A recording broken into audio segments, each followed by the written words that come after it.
Hello, as it's Tuesday, it is time to offer some sort of review of my week with the Rune Jera and just to sort of, I don't know, draw some conclusions.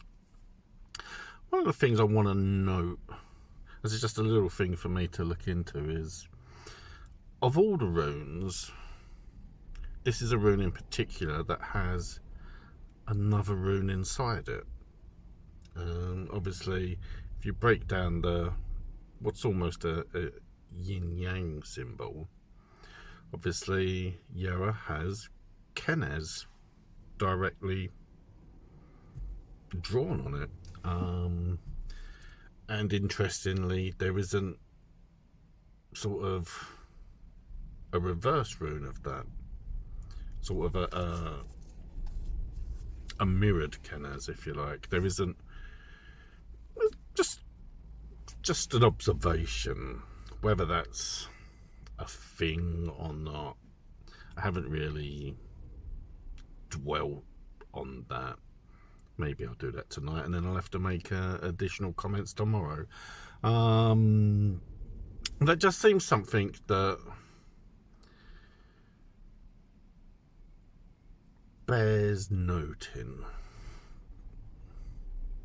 Now, it has been a week where patience has been required, and also in a wider spectrum, that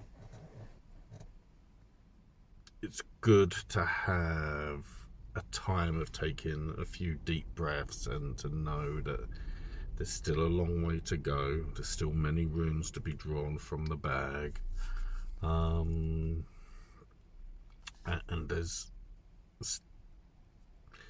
a long way to go yet. And even though I am formulating plans to move forward and what I want to say and do,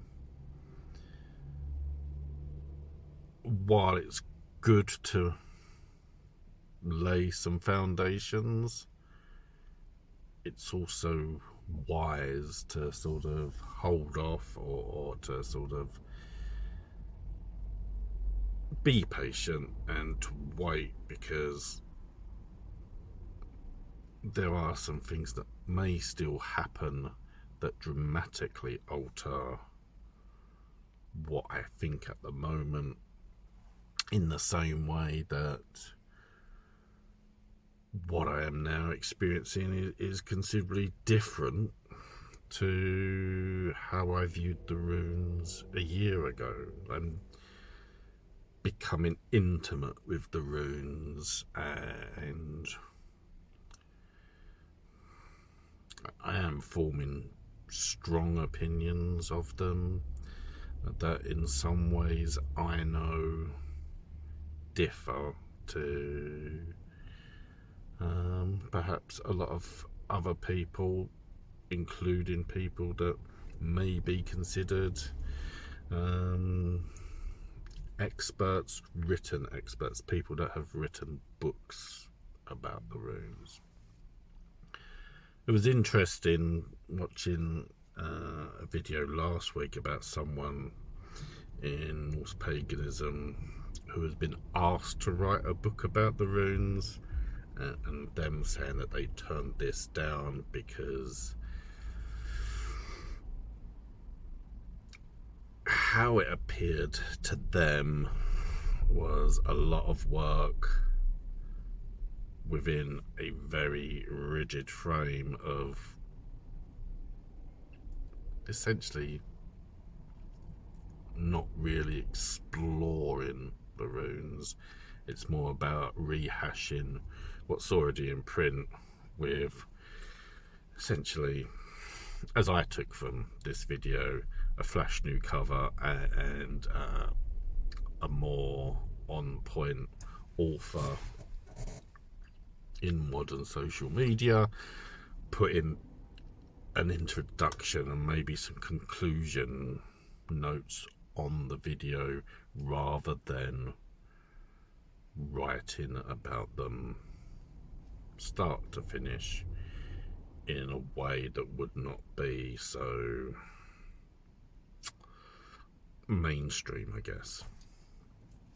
And I think that's a wise decision made by that person. I know that having had it suggested to me, I will be putting a book together.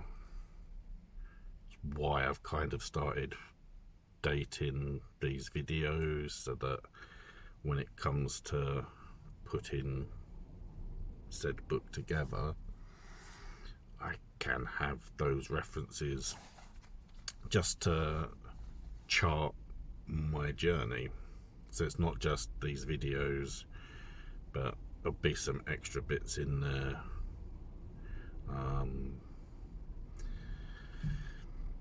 Yeah, whether anyone reads it or not, it's going to be another matter. But that is what I'm going to do, and it's going to be on my terms.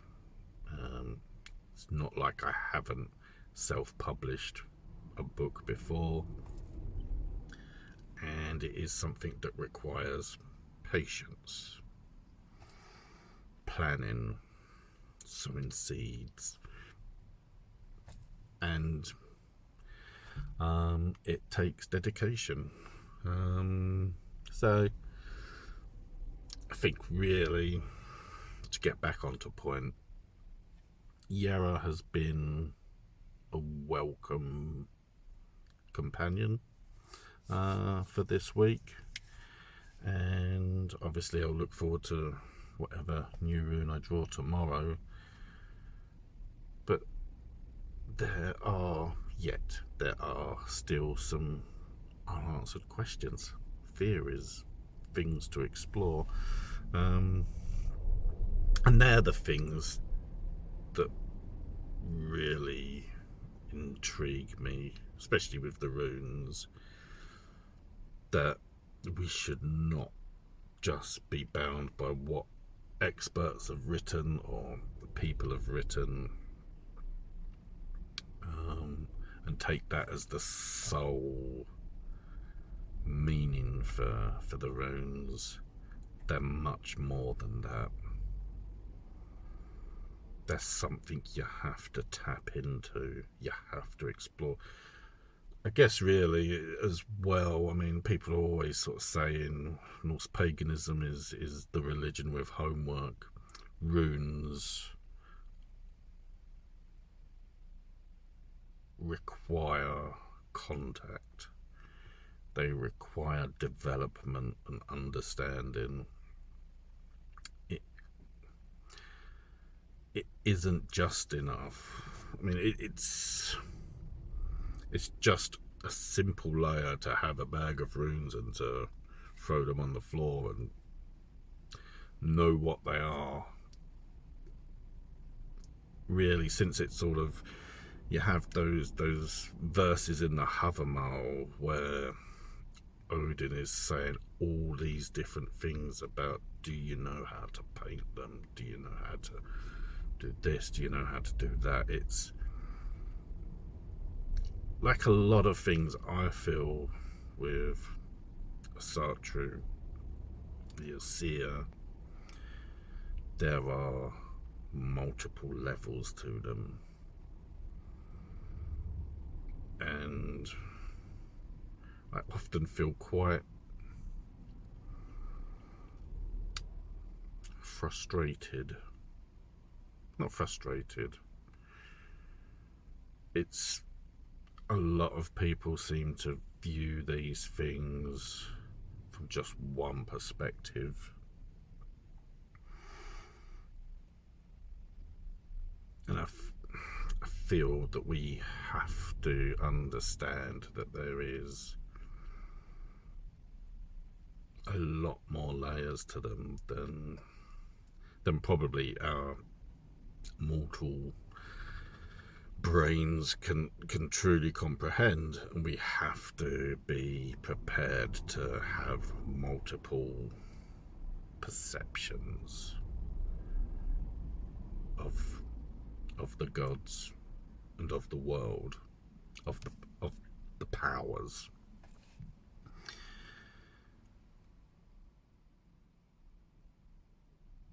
they're my thoughts. It's not been an unpleasant rune to carry.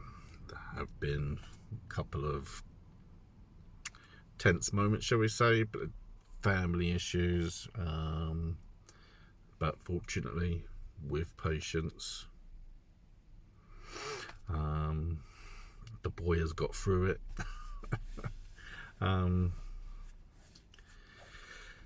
Yeah, things are good. I'm happy, and the Runic journey continues, and we'll see what happens tomorrow. So if you watch this, thank you very much, and I'll see you tomorrow. Take care.